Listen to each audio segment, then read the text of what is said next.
तो चांदनी चौक में एक तरफ परवीन खंडेलवाल हैं बीजेपी के उम्मीदवार, दूसरी तरफ जेपी अग्रवाल हैं।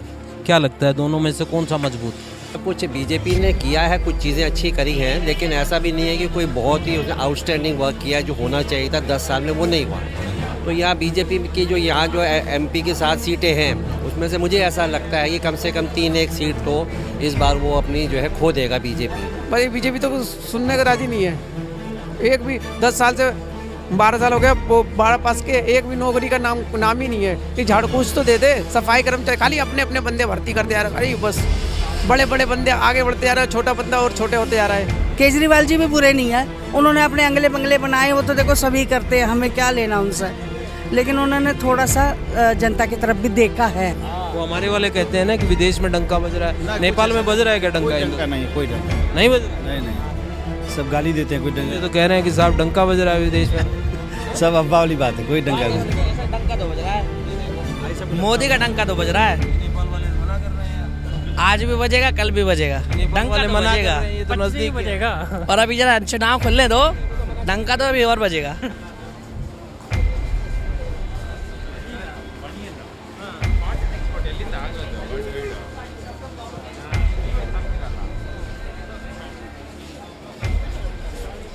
कैसे हैं आप कैसे हैं?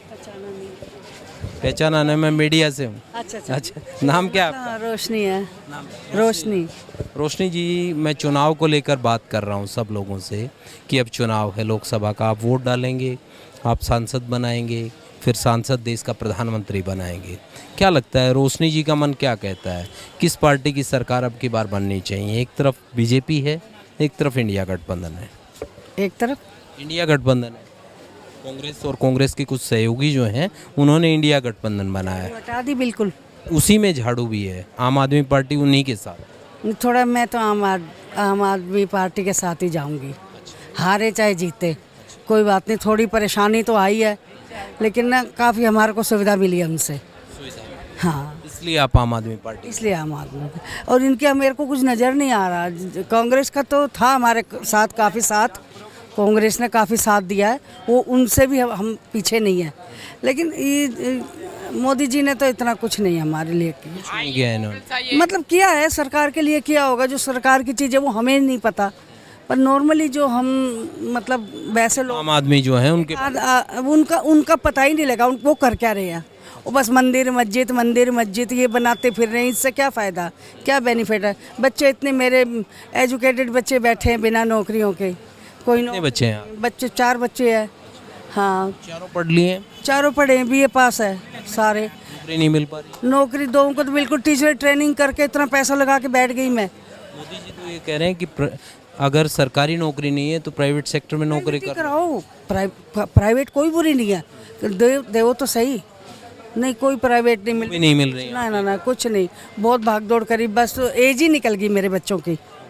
सबसे समस्या ये हुई है कि मैंने बहुत मुश्किल, मैं PNB से हूँ रिटायर्ड, लेकिन मैंने उस टाइम पे ना बहुत पैसा लगाया था अपने बच्चों पे। एक ही बच्ची मेरी कामयाब हो पाई है, वो मेरी डिस्ट्रिक्ट जज की पर्सनल सेक्रेटरी है बेटी। हाँ, बाकी नहीं है। बाकी तीनों बच्चे जो है ना बस मैं ही खिला रही हूँ, समझ लो पेंशन ही खिला रही हूँ उनको। कैसे गुजारा होता है? महंगाई कर ही रहे हैं, महंगाई है तो थोड़ा कम कर रहे हैं। ये थोड़ी है कि महंगाई है तो फिर हम ओवर ही हो जाएं या कुछ। चल रहा है, काम चल रहा है। लेकिन ना ये भी बुरे नहीं थे, केजरीवाल जी भी बुरे नहीं है, उन्होंने अपने अंगले बंगले बनाए, वो तो देखो सभी करते हैं, हमें क्या लेना उनसे। लेकिन उन्होंने थोड़ा सा जनता की तरफ भी देखा है। मेरा ही बज रहा है, मैं उठा नहीं रही तो हमने उनकी तरफ देखा नहीं कि चलो वो क्या करे, वो तो गवर्नमेंट है, जो आता वो ऐसे तो रहना ही चाहता है, ये चीज़ है। तो बाकी नमस्कार। हाँ जी, क्या नाम है आपका?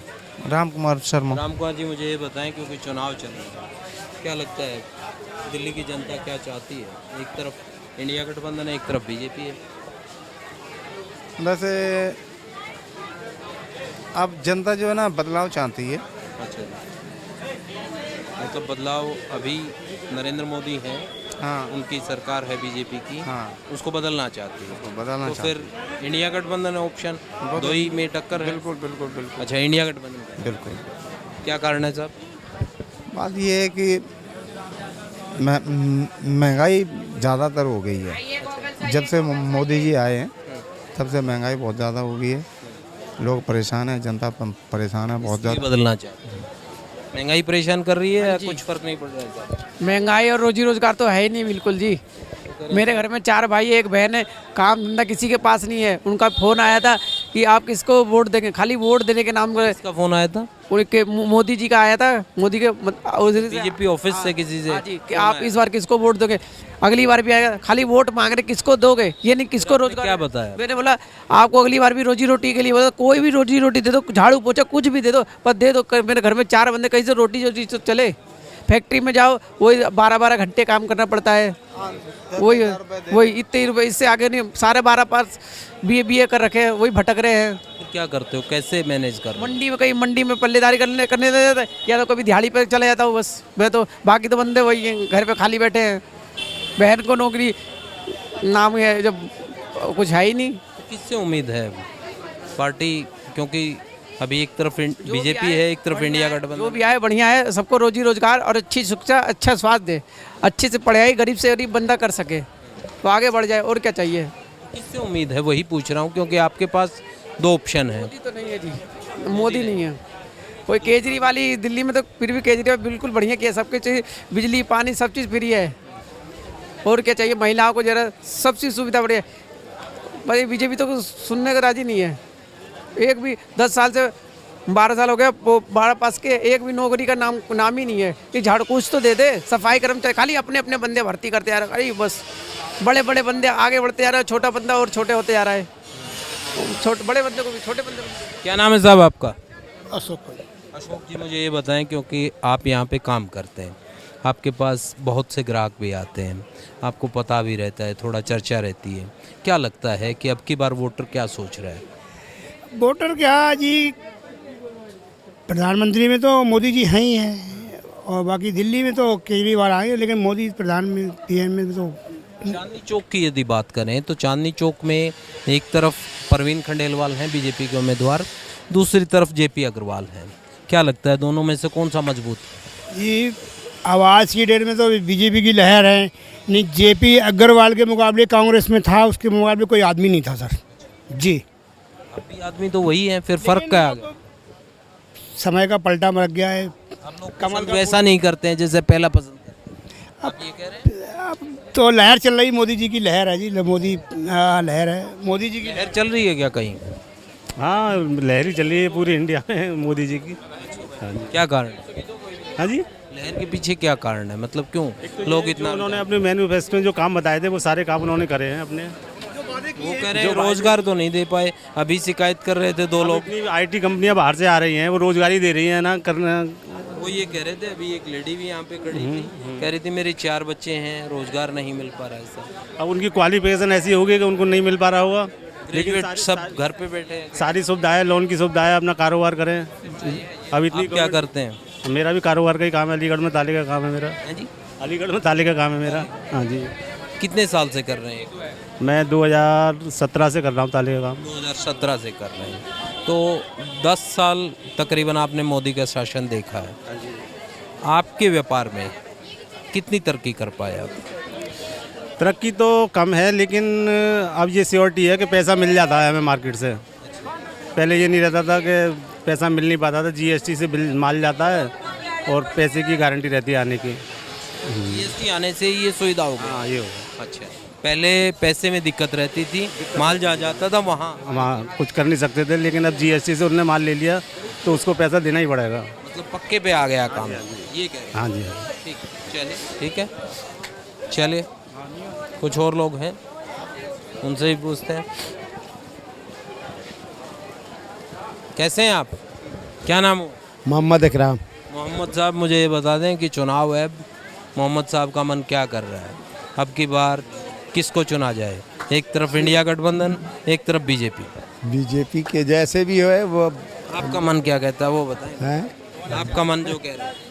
आपके मन क्या कहेगा? नहीं, हम मन लोग की बात कौन बताएं। क्या कह रहे हैं? नहीं, ऐसे हम लोग थोड़ी ना बताएंगे, ये बता सकते हैं चाचा। मुझे ये बताएं कि अब की बार जो चुनाव है उसमें क्या लगता है कि महंगाई, बेरोजगारी, इस तरह के मुद्दे हैं क्या? महंगाई तो खैर है ही है। हाँ, महंगाई तो है ही है। ये थोड़ी ना है कि सस्ता ही है, महंगाई तो ही है। परेशान कर रही है कुछ? तभी तो काम नहीं हो रहा है हम लोग के। काम नहीं है क्या? बिल्कुल नहीं काम हो तो रहा बहुत रहे हैं लोग बाग यहाँ, है। आ तो रहे, महंगाई ज़्यादा है। खरीद नहीं रहे हैं क्या? खरीद नहीं रहे हैं, देख के चले जाते चले जाते हैं। हैं। विंडो शॉपिंग हो रही है? हाँ, बस घूमने वाला ही है। हैं जी? ये चांदी पैसे नहीं है, ठल्दे ने कहाँ से? अच्छा, महंगाई बढ़ी हुई है, तभी तो काम नहीं, हाल आदमी परेशान है। मोदी जी तो कह रहे हैं कि विकास हो रहा है, फिर पैसा कहाँ गया? नहीं अपना तहन दे, वोट के दाम है तो तबे तो पैसा कहाँ चला गया फिर? अब वो तो वही बताएंगे पैसा कहाँ जा रहा है। कहाँ जा रहा है पैसा बच्चों? पैसा जा रहा है घूमने, अच्छा, कहाँ चला घूमने में जा रहा है पैसा विदेश में? सारा। हाँ, सारा दुबई जहाँ जा डंका रहा है बज रहा है पैसा। वहीं? हाँ, दुबई जा रहा है सारा। अच्छा, चलिए ठीक है। कैसे हैं अंकल जी आप? ठीक है। क्या नाम हुआ आपका? अतुल नाम है मेरा। अतुल जी, मुझे ये बताएं, क्योंकि चुनाव चल रहा है, अब हम सबसे पूछ रहे हैं कि क्या लगता है, क्योंकि एक तरफ इंडिया गठबंधन है, एक तरफ बीजेपी है, जनता का रुझान किस तरफ लग रहा है? अभी दिल्ली का जहाँ तक मैं बता सकता हूँ कि अभी जब से वो केजरीवाल को अंदर किया है, ऐसे टाइम पे किया है कि वो चुनाव में हिस्सा ना ले सके, उससे तो बेनिफिट तो उसी को हो रहा है, जिसमें ईसीआई भी कुछ नहीं कर रहा, इलेक्शन कमीशन भी। ठीक है, पकड़ना था तो उसे बाद में ही पकड़ सकते थे आप। वो भाग तो रहा नहीं था, चीफ मिनिस्टर था, अभी भी है। टाइमिंग को लेकर सवाल टाइमिंग गलत है तो ये गलत है। दूसरा, ऐसा कुछ बीजेपी ने किया है, कुछ चीज़ें अच्छी करी हैं, लेकिन ऐसा भी नहीं है कि कोई बहुत ही उसने आउटस्टैंडिंग वर्क किया है जो होना चाहिए था 10 साल में, वो नहीं हुआ। तो यहाँ बीजेपी की जो यहाँ जो एमपी के 7 सीटें हैं, उसमें से मुझे ऐसा लगता है कि कम से कम 3-1 सीट तो इस बार वो अपनी जो है खो देगा बीजेपी। इसीलिए शायद उसने अपने वो एमपी जो खड़े हुए थे पिछली बार, एक को छोड़ के सबको चेंज किया। उसको भी लग रहा था कि इस बार थोड़ा मुश्किल हो जाएगा। सिर्फ मनोज तिवारी को उन्होंने तीसरी बार कर दिया, क्योंकि वहाँ उसके साइड के लोग बहुत रहते हैं, तो उस वजह से चली है। बाकी मनोज तिवारी ने भी ऐसा कुछ नहीं किया, जबकि जब एमपी भी तो कॉन्स्टिट्यूएंसी के लिए काम कर सकता है, हर चीज़ के लिए एमसीडी या केजरीवाल ही क्यों? तुम्हें भी तनख्वाह मिलती है, तुम्हें भी भत्ते मिलते हैं, वो कहाँ जाते हैं? तुम्हें वो एलईडी मिलता है जो तुम्हारा कॉन्स्टिट्यूएंसी फंड है, वो कहाँ जाता है? कॉन्स्टिट्यूएंसी के लोगों के लिए रिस्पॉन्सिबिलिटी। एमपी को भी तो कुछ करना चाहिए। किसी एमपी को दिखता है यहाँ पे 7 के 7 एमपी गायब हो जाते हैं, सब केजरीवाल के पीछे पड़ जाते हैं। तुम भी तो कुछ करके दिखाओ, देखो उसने नहीं किया, हमने किया, लेकिन नहीं करते। तो हो सकता है इस बार उसको फ़ायदा होगा, बाकी अब देखते हैं आगे क्या होता है। अंदर जाने वाला फैक्टर आपने बताया कि केजरीवाल अंदर गए, क्या उसकी सिंपैथी भी आम आदमी पार्टी 100% सिंपैथी उसको मिल रही है, तभी उसे यहाँ पे सीटें मिलने की उम्मीद है। और अगर वो हारेगा भी बाकी सीटों के ऊपर, तो उसमें मार्जिन काफ़ी जो है कम हो जाएगा, जो उसमें बेनिफिट होगा। बाकी ओवरऑल देखा जाए इंडिया का, अगर आप देखो इलेक्शन, तो वो तो बीजेपी ने आना है, दैट इज़ फॉर श्योर, क्योंकि उसके खिलाफ कोई ऐसा मजबूत कोई भी चेहरा नहीं है, ना कोई ऐसी पार्टी है, तो आना तो उसी ने है। लेकिन उसको पिछली बार जो 400 पार कह रहे हैं, वो नहीं लगता अब 400 पार होगा, कम होगा, लेकिन फिर भी जीतेंगे और गवर्नमेंट बनाएंगे, ये तो पक्की बात है। सूरत में जिस तरीके से हुआ, इंदौर में जिस तरीके से हुआ कि सूरत में जो कांग्रेस के उम्मीदवार थे उनका पर्चा कैंसिल हो जाता है, इंदौर में जिस तरीके से कांग्रेस का उम्मीदवार वापस ले लेता है अपना नॉमिनेशन, जो उन्होंने उसको जिता दिया, 6 बंदे और जो खड़े थे साथ में, उन्होंने भी वापस ले लिया, ये तो इनकी मिली भगत से हुआ है, इसमें कोई ऐसा नहीं। तो ऐसा कैसे हो गया कि एक का हुआ कैंसिल तो बाकी भी हट गए, एक को उन्होंने बिना इलेक्शन लड़े जिता दिया, ये वहाँ पे दोबारा करना था इलेक्शन, मतलब दोबारा से होना था, ये जीता नहीं है, वो ऑटोमेटिक जीत गया, फाइट ही नहीं हुई वहाँ। तो दबाव बनाया जा रहा है, दबाव बनाया या कोई लिया दिया गया, आपस में अंडरस्टैंडिंग हुई तभी होता है, ऐसे नहीं होता कि बाकी के 6 भी वापस ले ले। क्यों ले लिया वापस, कोई वजह बताई? कुछ नहीं बताया।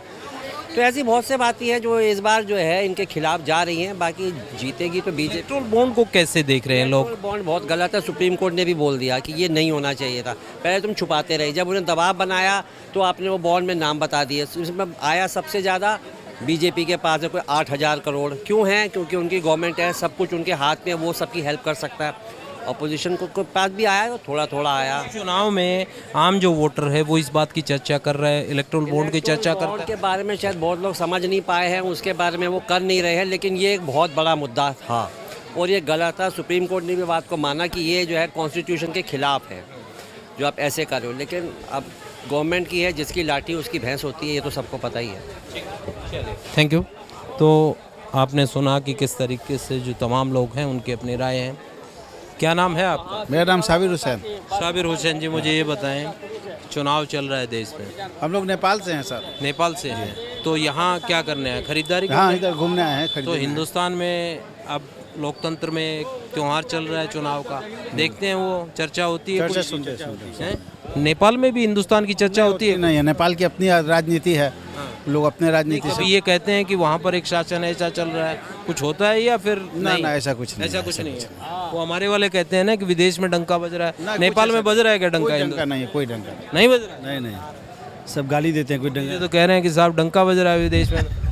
सब अफवाह वाली बात है, कोई डंका नहीं। नहीं ऐसा डंका तो बज रहा है, ये देखो, मोदी का डंका तो बज रहा है, ये नेपाल वाले मना कर रहे हैं यार। आज भी बजेगा कल भी बजेगा, ये नेपाल डंका वाले तो मना कर बजेगा। रहे हैं, ये तो नजदीक बजेगा। और अभी जरा चुनाव खुलने दो, डंका तो अभी और बजेगा। अच्छा मुझे ये बताएं कि आप अब चुनाव है ही, ठीक है, तो अब क्या लगता है पब्लिक क्या सोच रही है? एक तरफ बीजेपी, एक तरफ इंडिया गठबंधन है, क्या लगता है? सर देखिए, इंडिया गठबंधन हुआ भी इसलिए ताकि बीजेपी को तोड़ सकें ये लोग। इन लोगों के जो चीज़ें काले धंधे चल रहे थे वो चल नहीं पा रहे अब, तो ये लोग सारे मिलके क्या कर रहे हैं, एक समय था ये सब एक दूसरे के दुश्मन थे, आज ये सबसे बड़े मीत हैं। क्यों हैं? बीजेपी को ख़त्म करना चाहते हैं। राजनीति में कोई परमानेंट दुश्मन या दोस्त नहीं होता है। हाँ देखिए ना, पीछे का जो इतिहास उठा के देखेंगे, कभी कांग्रेस बुराई कर रही थी बीजेपी की और कांग्रेस बुराई कर रही थी बसपा की, आज दोनों वो मीत है। क्यों? क्योंकि बीजेपी इन लोगों को दिख रही है इस टाइम, बीजेपी अच्छा काम कर रही है, डेवलपमेंट कर रही है। कि ये दोनों तरफ होता है, बीजेपी में भी ऐसे बहुत से दल हैं जो अब उनके साथ हैं, कभी वो भी उनकी बुराई करते थे, उन पर आरोप लगाते थे, तो राजनीति में परमानेंट कुछ नहीं है, ठीक है। तो मैं ये जानने आया हूँ कि क्या अब पब्लिक जो है क्या सोच रही है कि कौन सा बेहतर, एक तरफ इंडिया गठबंधन एक तरफ बीजेपी? देखिए, जो लोग एजुकेटेड हैं, पढ़े लिखे हैं, उन्हें चीज़ें दिखती भी हैं और समझ भी रहे हैं कि बीजेपी विकास की तरफ है। और देखो, हमारी जैसी जनरेशन ना विकास चाहती है। आज हमें पता है हमारा भारत कहाँ स्टैंड करता है, कल कहाँ स्टैंड करता था, 2014 से पहले हम कहाँ थे और आज कहाँ हैं, वो हम लोग देख सकते हैं खुद को। क्या करते हैं आप क्या कर? मैं सर सेल्समैन हूँ, एज अ सेल्समैन।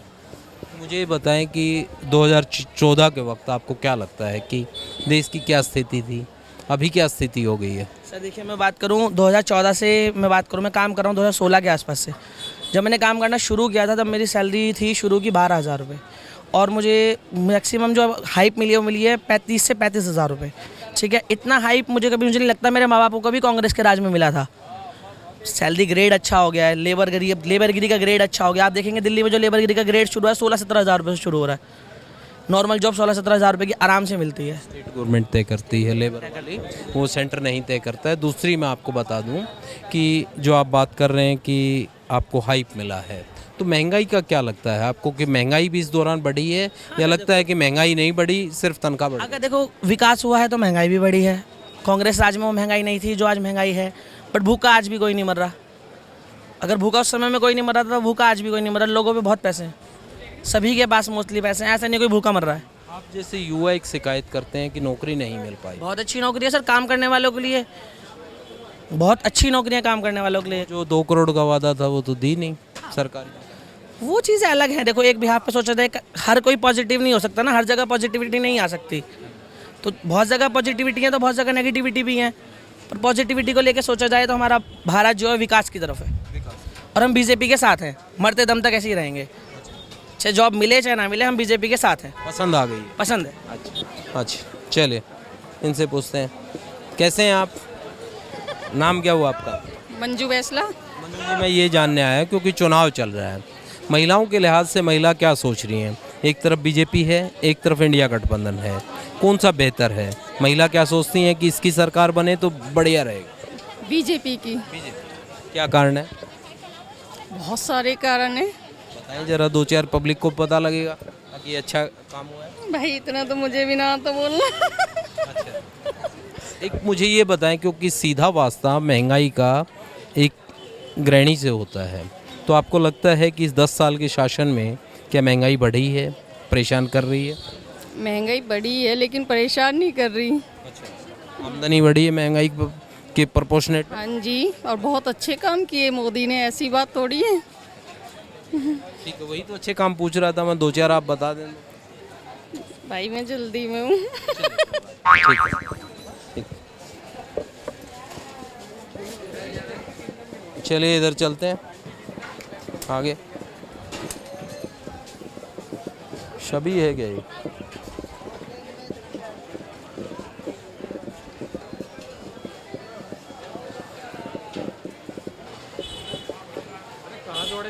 रुक जाइए ज़रा, क्या नाम है आपका? गौरव। गौरव, मुझे ये बताएं, क्योंकि चुनाव चल रहा है, गौरव का मन क्या कह रहा है, इंडिया गठबंधन या फिर बीजेपी? बीजेपी। क्यों? बहुत रीज़न है, इंफ्रास्ट्रक्चर सबसे बड़ा रीज़न है, जिसमें आप ये मान लीजिए कि इंफ्रास्ट्रक्चर में आपका रोड्स, उसके अलावा जो भी एयरपोर्ट्स बनाए हैं उन्होंने, जो भी रेलवे में जो उन्होंने डेवलपमेंट किया है, तो अभी आप ये समझो कि अगर हमें वेस्टर्न कंट्रीज़ या डेवलप्ड कंट्रीज़ की तरह अपने आप को कंपेयर करना है तो हमारे यहाँ ये इंफ्रास्ट्रक्चर होना चाहिए। तो वो पहली सीढ़ी अभी हम लोगों ने चढ़ ली है, और आगे भी और ऐसे ही काम होते रहे तो उसके लिए बीजेपी। विपक्ष का ये आरोप है कि रेलवे में प्राइवेटाइजेशन कर कहीं ना कहीं उन चीज़ों को उस तरफ ले जा रहे हैं। बाकी चीज़ों को लेकर भी, रोड के लेकर आपने कहा, कह रहे हैं कि जो हाईवे हैं जिन पे टोल है वो तो ठीक है, मगर उनसे जब आप नीचे उतर जाएंगे, एक गांव में दूर दराज के इलाके में जाते हैं, वहाँ सड़कों की स्थिति अच्छी नहीं। सर 150 करोड़ लोगों का देश है, हर आदमी सेटिस्फाइड नहीं हो सकता, पहली चीज़। सेकंड थिंग ये है कि चीज़ें स्टेप बाय स्टेप होती हैं। मतलब अगर हमें 14वीं मंजिल पे जाना है तो पहले में 1 2 3 4 5 6 7, 14वीं का कोई ऑप्शन नहीं है डायरेक्ट जाने का। तो बस वो है स्टेप स्टेप धीरे होंगे, धीरे धीरे होगा, और उस ट्रैक सही है, अभी ट्रैक सही है, जो लगता है ट्रैक सही है। कोई बहुत बड़ा स्कैम नहीं देखने को मिला जितना कांग्रेस के टाइम में देखने को मिलते थे। बॉन्ड वाला जो मामला है उसमें कह रहे हैं कि साहब बड़ा ही हेरा फेरी। बॉन्ड वाला स्कैम जो है वो अगर किसी कंपनी ने डोनेट किया है, उसके अगेंस्ट में उसको काम मिला है, तो उसने भी तो काम किया होगा ना। मजबूर कर दी हैं कंपनियां, इसलिए कंपनियों ने दान किया। कंपनियां अगर डोनेट नहीं करती तो उनको काम नहीं मिलता। अभी ये मान लीजिए जिन्होंने डोनेशन दिया उनको काम मिला, पहली चीज़। अब उन्होंने काम किया ना, कि सिर्फ डोनेशन दिया और टेंडर लिया और पेमेंट लिया, काम भी तो किया ना। अभी ये फुटपाथ बनाना था। अब विपक्ष यही तो कह रहा है साहब, पैसा लो धंधा दो। सर आप ये समझो, अगर कॉरपोरेट चंदा नहीं देगा तो इलेक्शन लड़े ही नहीं जा सकेंगे, ठीक है। अब वो इनडायरेक्ट वे में हो या डायरेक्ट वे में हो, कॉरपोरेट तो चंदा देता ही देता है। चलिए एक बात बताएं मुझे, युवाओं के लिहाज से, युवाओं की एक शिकायत है कि रोज़गार में जितना रोज़गार मिलना चाहिए वो नहीं मिल पाया, क्या ये वाजिब है? एक चीज़ मैं ये मानता हूँ, गवर्नमेंट वैकेंसीज़ में थोड़ा बहुत बीजेपी गवर्नमेंट टाइट रहती है, और गवर्नमेंट एम्प्लॉयज़ की आप ये समझिए कि जो उनका रहता है कंफर्ट जोन, उसमें नहीं रहने देती है। जैसे आप बैंकिंग सेक्टर को ही उठा लो, बैंकिंग सेक्टर में काम कुछ नहीं था, बहुत हो गया है, बहुत हो गया है। बीजेपी गवर्नमेंट काम कराती है और गवर्नमेंट वैकेंसीज कम करती है। क्यों करती है? प्राइवेटाइजेशन हो रहा है, ये भी मैं मानता हूँ कि रेलवे में प्राइवेटाइजेशन है ना, बट उसकी भी मजबूरियाँ हैं ना। मैं आपको बताऊँ, जैसे मान लीजिए कोई पटना से ट्रेन आ रही है, उसका मुगल सराय की स्टॉप है, फिर कानपुर स्टॉप है। अब मुगल सराय में वहाँ पानी की फिलिंग होनी है, गवर्नमेंट एम्प्लॉय नहीं करते थे, अब वो खाली हो गया। अब मुगल सराय से इलाहाबाद होते हुए कानपुर तक पानी की फिलिंग नहीं होनी है। अब किसी को वॉशरूम जाना है, किसी को मुंह धुलना है, तो पानी नहीं है ट्रेन में, क्योंकि गवर्नमेंट एम्प्लॉय ने भरा नहीं। आज प्राइवेटाइजेशन है, उनके ऊपर ठेकेदार है, ठेकेदार लेकिन जवाब दे तो गवर्नमेंट एम्प्लॉय को ही है ना, गवर्नमेंट ऑफिशियल्स को है ना। तो चीज़ें वही हैं, लेकिन काम जब नहीं करोगे तो साइड करे जाओगे, बस उतनी सी बात है। ठीक है, थैंक यू। ठीक है, क्या नाम हुआ सर? हाँ जी, निम्न तो देवराज अरोड़ा। मुझे एक बात बताएं कि चुनाव में अब क्या लगता है आपको कि देश की जनता किस तरफ रुझान कर रही है, कि एक तरफ बीजेपी, एक तरफ इंडिया गठबंधन है, क्या लगता है किसको पसंद कर? बीजेपी को ज़्यादा पसंद कर रही है, एनडीए को। तो क्या कारण है उसके पीछे? इनके काम अच्छे लग रहे हैं, और हिंदू राष्ट्र की तरफ भी जा रहे हैं, और दूसरा इन्होंने जो अपना धारा 370 भी हटाई है, और बाकी विकास के काम तो सारे हो ही रहे हैं। जगह जगह फ्लाईओवर बन रहे हैं, मेट्रो बन रही हैं, ये सारे काम तो अच्छे से हो ही रहे हैं। और क्योंकि आपने कहा हिंदू राष्ट्र की तरफ जा रहे हैं, देश तो सबका है सर, हिंदू मुस्लिम सिख ईसाई। जब आज़ाद हुआ तब यही इसी विचारधारा के साथ आगे चले थे कि सब इस देश में रहेंगे, सब इकट्ठे रहेंगे, तो एक राष्ट्र तो नहीं हो सकता। तो क्या उस राष्ट्र के नाम पर राजनीतिक तौर से फ़ायदा हो जाता है? नहीं, एक्चुअल में क्या है कि जैसे धीरे धीरे करके जिस भी कंट्री के अंदर मुस्लिम के आबादी बढ़ जाती है, तो वो मुस्लिम राष्ट्र ही बन जाता है। ये हिंदू राष्ट्र है ही कितने, एक हिंदुस्तान है, यहाँ अपना जापान वगैरह में कह लो जो बुद्धिस्ट हैं, तो बाकी और है का। जानना चाह रहा हूँ सर, क्योंकि आज़ादी को इतने साल हो गए हैं, इसके बाद भी क्या हम जाति पाति धर्म और मजहब से हटकर नहीं सोच सकते, मुद्दों पर नहीं सोच सकते? क्या राजनीति ऐसे ही चलेगी? नहीं, मेरे हिसाब से तो देखो जी, सोचना भी चाहिए।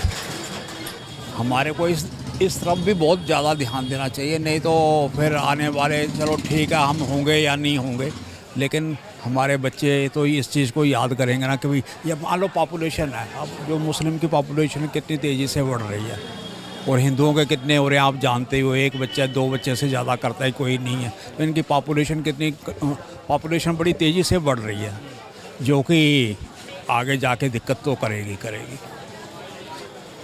मतलब ये फैक्टर काम करेगा? बिल्कुल करेगा मेरे साथ। ठीक है।